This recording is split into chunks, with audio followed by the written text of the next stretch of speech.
और प्रदेश में उपचुनाव को लेकर कांग्रेस ने घोषित किए हैं प्रत्याशी। झुंझुनू से अमित तोला को मिला है टिकट, जबकि रामगढ़ से आर्यन जुबेर खान को मिला है टिकट।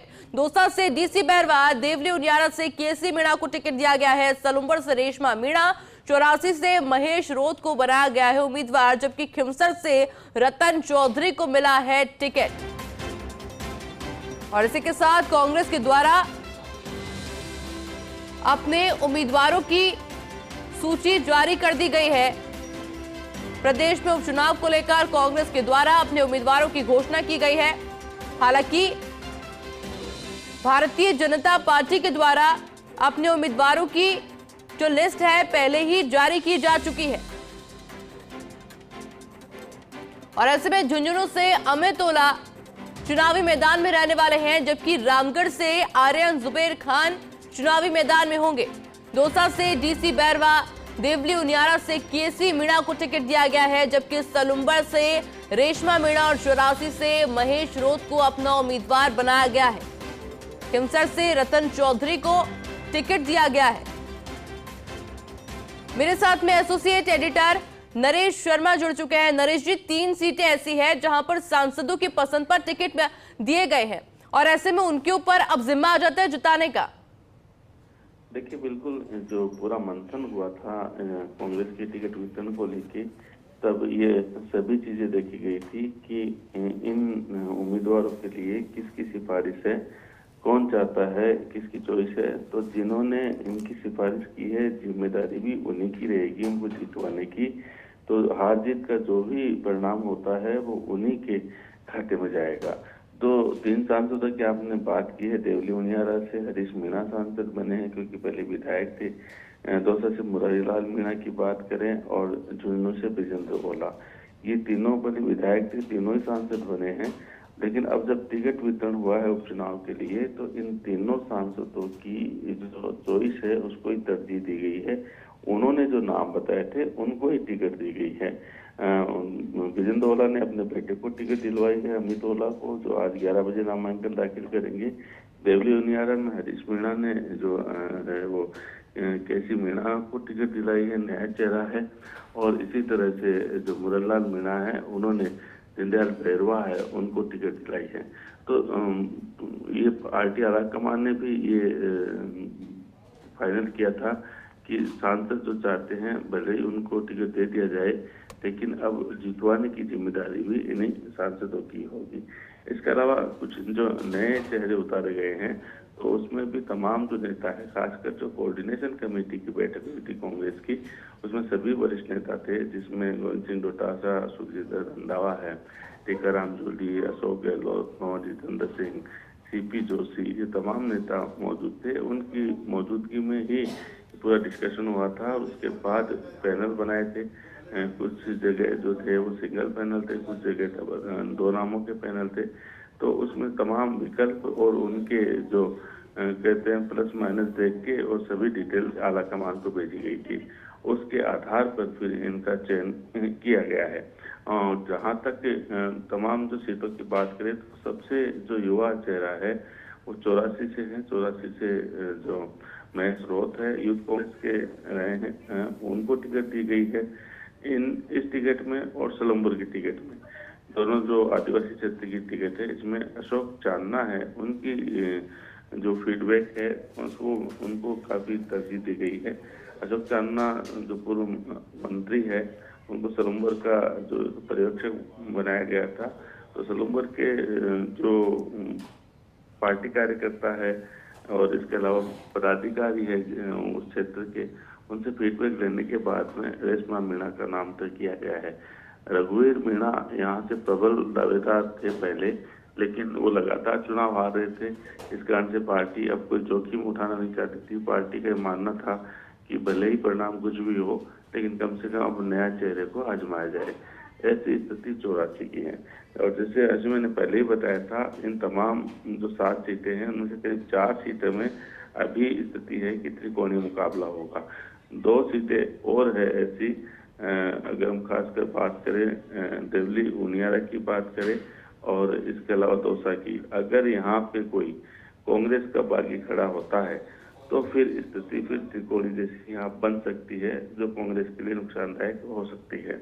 तो ऐसे में सभी सीटों की स्थिति फिलहाल उम्मीदवारों के हिसाब से तो साफ हो चुकी है। अब देखिए, जो 7 सीटें जहाँ उपचुनाव हो रहे हैं, उनमें से 4 सीटें फिलहाल कांग्रेस के पास थी और 1 सीट भारतीय जनता पार्टी के पास थी सलूम्बर की, 1 सीट बीएपी के पास थी, आप पार्टी के पास, और 1 आरएलपी के पास। तो यहाँ जो सबसे बड़ी चुनौती है वो कांग्रेस के सामने है कि कांग्रेस को कम से कम अपनी 4 सीटें तो रिटेन करनी होगी, तभी ये माना जाएगा कि जो सीटें उनकी पहले थी वो उनके पास बरकरार है। भारतीय जनता पार्टी के पास खोने को ज्यादा नहीं है, क्योंकि 7 में से सिर्फ 1 सीट है सलूम्बर की, वही उनके पास थी। तो ऐसे में जो भाजपा है वो 1 सीट भी और गेन करती है, तो ये सीधे सीधे मुख्यमंत्री भजनलाल शर्मा उनके खाते में जाएगी, क्योंकि अगर यहाँ पे 1 से ज्यादा सीट जैसे बढ़ती है। जहां तक बाप पार्टी की बात है तो सिर्फ 1 सीट उनके पास थी 84 की, राजकुमार रोज चूंकि यहाँ से विधायक थे, बाद में सांसद बने, तो वहां पे अभी भी बाप पार्टी ही मजबूत है। बाकी जो दोनों पार्टी है भाजपा और कांग्रेस, वो फिलहाल वहां का कमजोर नजर आती है। लेकिन जब मुकाबला त्रिकोणीय होगा तो त्रिकोणीय मुकाबले में स्थिति क्या रहती है ये देखना होगा। ऐसी स्थिति अगर क्योंसत की बात करें तो ये सीट आरएलपी के पास थी, हनुमान बेनीवाल यहाँ से विधायक थे, वो सांसद बन गए तो सीट खाली हुई है। अब यहाँ पे भी जो है वो हनुमान की जो साख है वो दाव पे है, क्योंकि ये हनुमान खुद कहते हैं कि शिवसर है वो आरएलपी की राजधानी है। तो ऐसे में उनको अपनी जो सीट है वो बरकरार रखना बड़ी चुनौती है। पिछला जो चुनाव जो हुआ था अभी 2023 में, तो वो काफी नजदीकी मुकाबले में जीत पाए थे, करीब 2-2.5 हजार वोटों से जीत पाए थे। तो ऐसे में हनुमान के सामने चुनौती है अपनी सीट को बचाए रखना। तो ऐसे में पूरे अगर सिनेरियो की बात करें हम, तो कांग्रेस के सामने सबसे बड़ी परीक्षा है।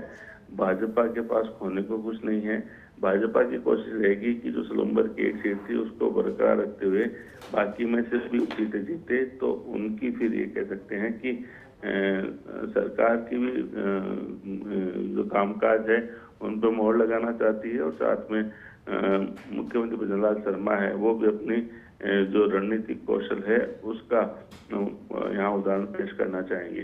क्योंकि अगर टिकट वितरण के बाद की स्थिति देखें तो देखिए, जब भाजपा ने टिकट वितरण किया था तो 2-3 जगह उनके जो पार्टी के नेता है जो टिकट मांग रहे थे, इनको टिकट नहीं मिला, उन्होंने बागी होने की घोषणा की थी।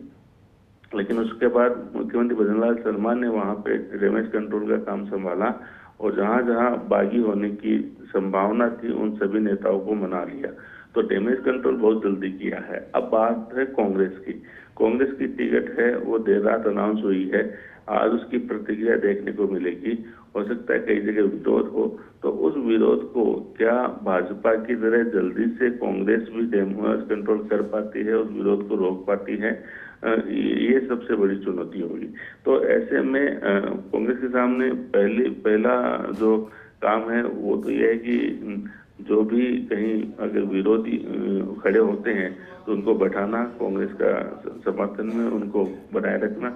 दूसरी बात यह है कि जिन सांसदों के कहने से टिकट दी है, तो वहां पे पार्टी के जो और नेता है जो नहीं चाहते थे कि सिर्फ सांसदों कहने से टिकट दी जाए, बाकी क्यों सुनी जाए, तो उनका सामंजस्य कैसे बैठ पाता है, वो किस तरह से एकजुट होके चुनाव लड़ते हैं, ये सबसे महत्वपूर्ण होगा।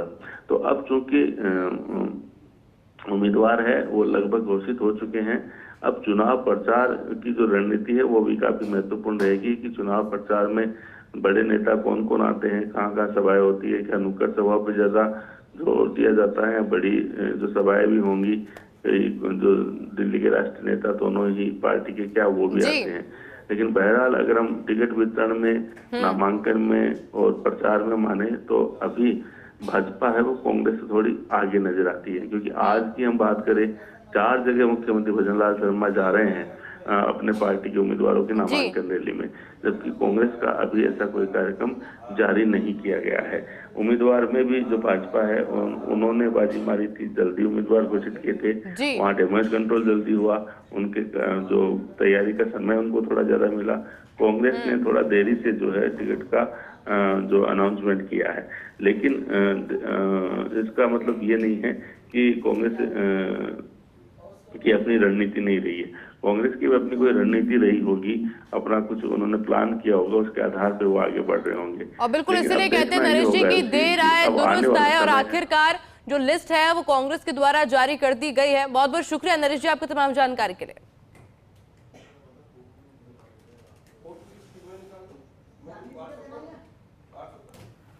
और देखिए लगातार हम आपको सूची भी दिखा रहे हैं, क्योंकि आज भारतीय जनता पार्टी की तरफ से स्टार प्रचारकों की लिस्ट भी जारी कर दी गई है।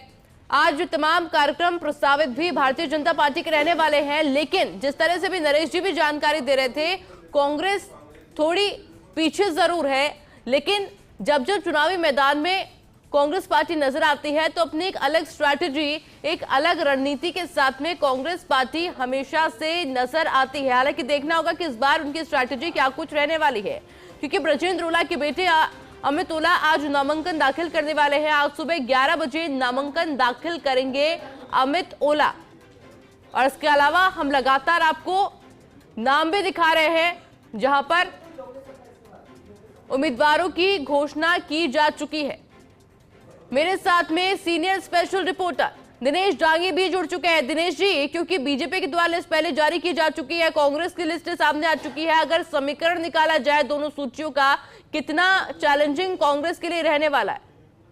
जी देखिए, कांग्रेस ने देर से ही बने लेकिन सभी 7 सीटों पर अपने चुनाव उम्मीदवार घोषित कर दिए, और यह भी तस्वीर साफ हो चुकी है कांग्रेस ने किसी भी दल के साथ गठबंधन नहीं किया है। उत्तर से उन्होंने स्वाई सिंह चौधरी की धर्मपत्नी रतन चौधरी है, उनको टिकट यहाँ पर दिया गया है। और कांग्रेस के पास जैसा कि बताया कि खोने के लिए बहुत कुछ है, क्योंकि उसे वापस अपनी जो 4 सीटें हैं, झुंझुनू, रामगढ़, देवली, उलियारा और दौसा, उनको तो जीतना ही है। इसके अलावा जिसमें कुछ और सीटें भी कांग्रेस कोशिश करेगी कि उसमें प्लस किया जाए, लिहाजा नए चेहरों पर दांव खेला, जैसे 84 और सलूबर, लगातार कांग्रेस वहां पर चुनाव हार रही है।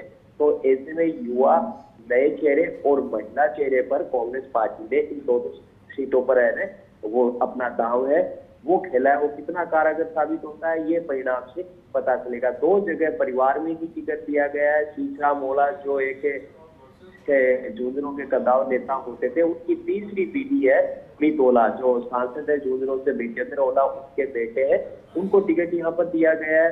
अलवर की रामगढ़ विधानसभा सीट से जो जुबैर खान दिवंगत विधायक है, उसके बेटे आर्यन जुबैर खान को यहाँ पर टिकट दिया गया है।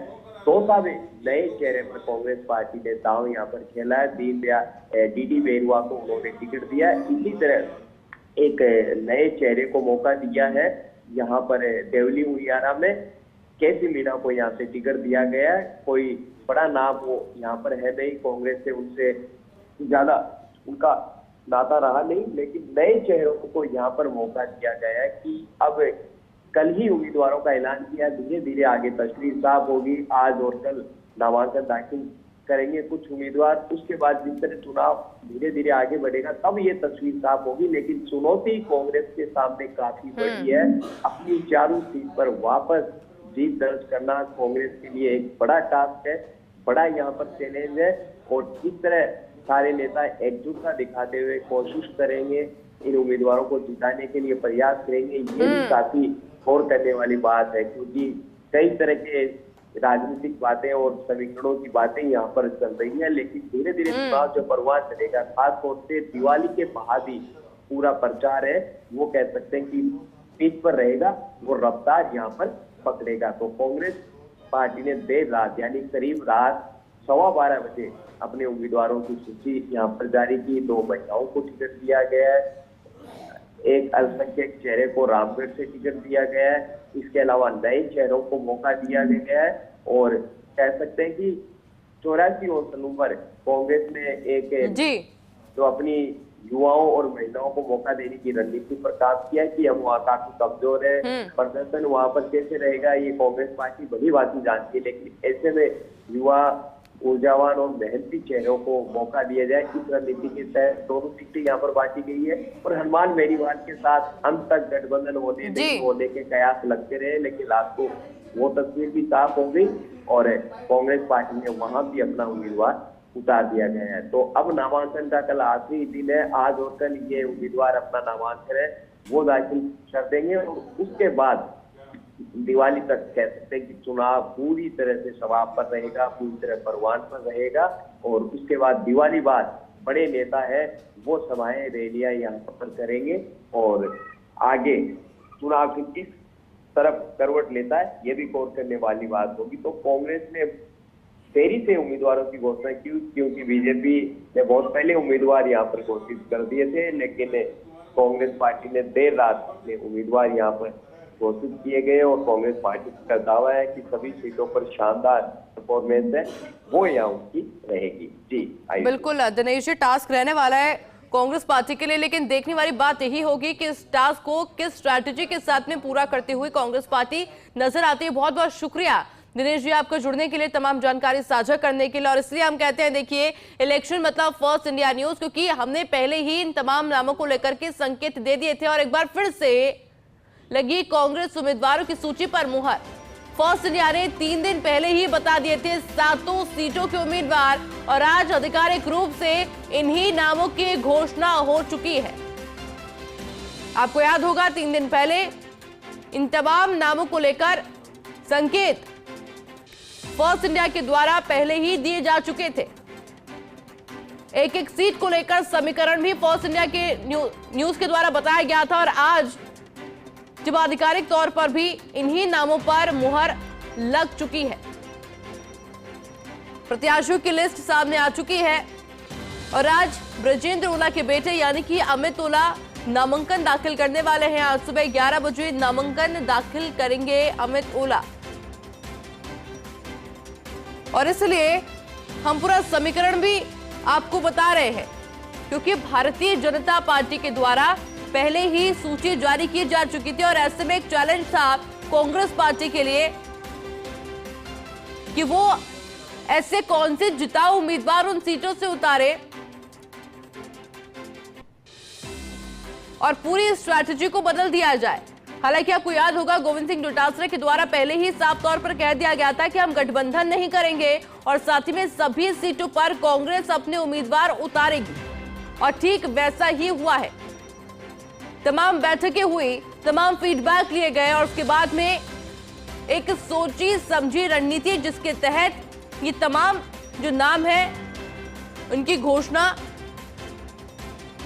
की जा चुकी है। फिलहाल जो उम्मीदवार है की घोषणा हो चुकी है। ब्रजेंद्र ओला के बेटे अमित ओला आज नामांकन दाखिल करने वाले हैं। हालांकि समय थोड़ा कम है कांग्रेस पार्टी के साथ क्योंकि बीजेपी के द्वारा अपने स्टार प्रचारकों की सूची जारी कर दी गई है। आज प्रस्तावित कार्यक्रम भी रहने वाला है भारतीय जनता पार्टी की तरफ से, लेकिन अभी तक इस तरह के कोई कार्यक्रम के संकेत कांग्रेस पार्टी की तरफ से नहीं आए हैं। लेकिन ऐसा माना जाता है कि देर आए दुरुस्त आए, तो क्या कुछ अपनी रणनीति में चेंजेस या बदलाव कांग्रेस पार्टी करेगी?